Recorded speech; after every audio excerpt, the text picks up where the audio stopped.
مولا کا صحابی تھا غالباً ابو بصیر، دلائل امامت دے رہا تھا. پہلی دلیل کیا دی اس نے؟ کہا ہو ہی نہیں سکتا کہ رسول معاشرے کو بغیر امام کے چھوڑ کے جائیں. تو کہا کیسے نہیں ہو سکتا؟ کہا یہ اپنا بدن دیکھو، بدن میں کتنے اعضاء ہیں؟ ہاتھ ہے، پاؤں ہیں، آنکھیں ہیں، زبان ہے، پیٹ ہے، سب کی اپنی اپنی خواہشیں، سب کی. کہا اب ان سارے بدن کے اعضاء کو وہ کون سی چیز ہے جو کنٹرول کرتی ہے؟ کہا عقل، دماغ، برین. یہ امام ہے. یہ کہتا ہے چلو تو چلتے ہیں، یہ کہتا ہے بولو تو بولتے ہیں. سارے اعضاء مطلب. اور کہا اگر کسی کی عقل زائل ہو جائے اسے کیا بولتے ہیں؟ پاگل، دیوانہ، مجنون. پتہ ہی نہیں کون سی چیز کہاں بولنی ہے، کہاں بیٹھنا ہے، کہاں اٹھنا ہے، کہاں نجاست کرنی ہے، کہاں سونا ہے. دنیا کہتی ہے پاگل ہے. پاگل کیوں ہے؟ ہاتھ نہیں ہے اس کے پاس، آنکھیں نہیں اس کے پاس، پاؤں نہیں اس کے پاس، کا سب کچھ ہے پر پاگل ہے کیونکہ امام نہیں ہے. وہ معاشرہ پاگل معاشرہ ہے جس کے پاس علی جیسا امام نہیں ہے.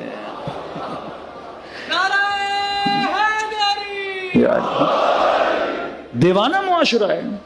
اب کیونکہ امام نہیں تھا اس معاشرے کے پاس تو کبھی نبی کی بیٹی گھر پہ اٹیک کر رہے ہیں. پاگل ہے نا، دیواروں پہ سر مار رہے ہیں. جو ہدایت کے لیے اسے مار رہے ہیں. دیوانے کو ٹیچر پڑھائے گا وہ اسے جوتے مارے گا. ہاں، پاگل آدمی اسکول چلا جائے تو وہ ٹیچروں کو مارے گا، ہیڈ ماسٹروں کو مارے گا. باپ لے جائے ڈاکٹر ہے، علاج ہے، سوئی لگا رہا ہے، اسی سوئی کو ڈاکٹر کو نہ لگا دے. پاگل آدمی ہے نا وہ. جو معالج ہے اسی کا دشمن بن جائے گا.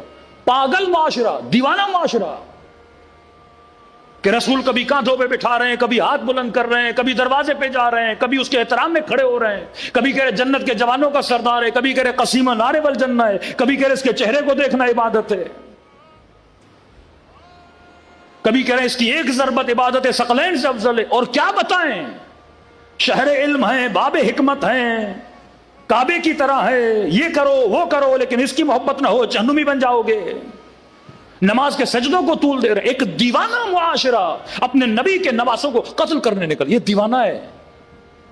یہ طرز کھانے کے قابل ہیں کہ جو ان کی ہدایت کے لیے آئے یہ ان کے سر قلم کر رہے ہیں، بچیوں کو تماچے مار رہے ہیں. کوئی عقل مند آدمی نہیں کرتا. یہ بدن پہ گھوڑے دوڑا رہے ہیں. یہ پاگل انسانوں کا کام ہے. کیوں؟ کیونکہ یہ بدن تو ہے ان کے پاس، امام نہیں ہے.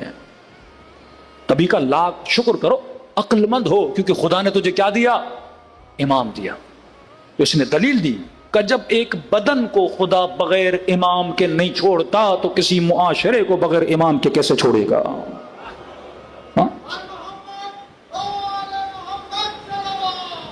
اللہم صلی علی محمد.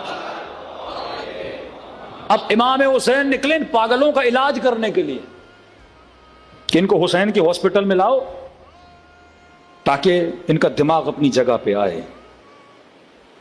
ان کو 4 ٹیکے علم کے لگاؤ تاکہ یہ ہوش میں آئیں. امام کا کام یہ علاج کریں، مریضوں کا علاج کریں. امام کا کام، کیونکہ امام ہے، کیونکہ حکیم ہے، کیونکہ امت کا باپ ہے، دل سوز ہے کہ یہ بچہ اپنے پاگل پن کی وجہ سے اپنی زندگی کو تباہ نہ کرے. تو بدن کے لیے امام ضروری.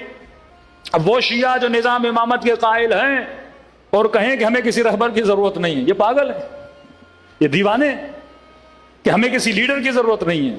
ہاں، معاشرے کو بھی لیڈر کی ضرورت ہے. اسی طرح اے بندے خدا، تمہارے اندر اللہ نے جذبات رکھے. محبت ایک جذبہ ہے. اس کا امام کسے بناؤ گے؟ کس سے پوچھو گے کہ مولا یہ محبت کروں کہ نہ کروں؟ ہمارے یہاں شروع میں جو سلیکشن اور انتخاب صحیح نہیں ہوتا، گھروں کی زندگیاں تباہ ہو جاتی. باپ نے زبردستی کا بیٹا شادی کرنی ہے تو یہیں کرنی ہے. مولانا مجبور ہو گیا باپ کے ہاتھوں. بیٹی کو باپ نے بولا بیٹا میں تو یہیں شادی کراؤں گا. تو مولانا دیکھ بھی رہی ہوں لڑکا صحیح نہیں ہے، عیب ہے، یہ ہے، یہ ہے، یہ ہے، یہ ہے. اب یہی بیٹی جو شروع میں باپ کے احترام میں کسی غلط جگہ پہ شادی کے لیے راضی ہو جاتی ہے، پھر پوری زندگی اپنے باپ کو برا بھلا کہتی ہے اس نے شادی کرائی تھی. اگر یہی ریزسٹنس شروع میں دکھاتی کہ میں بھائی اس غلط بندے سے شادی نہیں کروں گی تو زندگی کیا رہتی؟ آباد رہتی. یہ نہیں کہ ماں باپ کی سنو نہیں، ہاں سنو وہاں پہ جہاں اچھا بولیں، اچھی جگہ ہو، وہ اہل بیت کے معیار ہو، وہاں پہ ہو. اب غلط انتخاب نسل کی تباہی.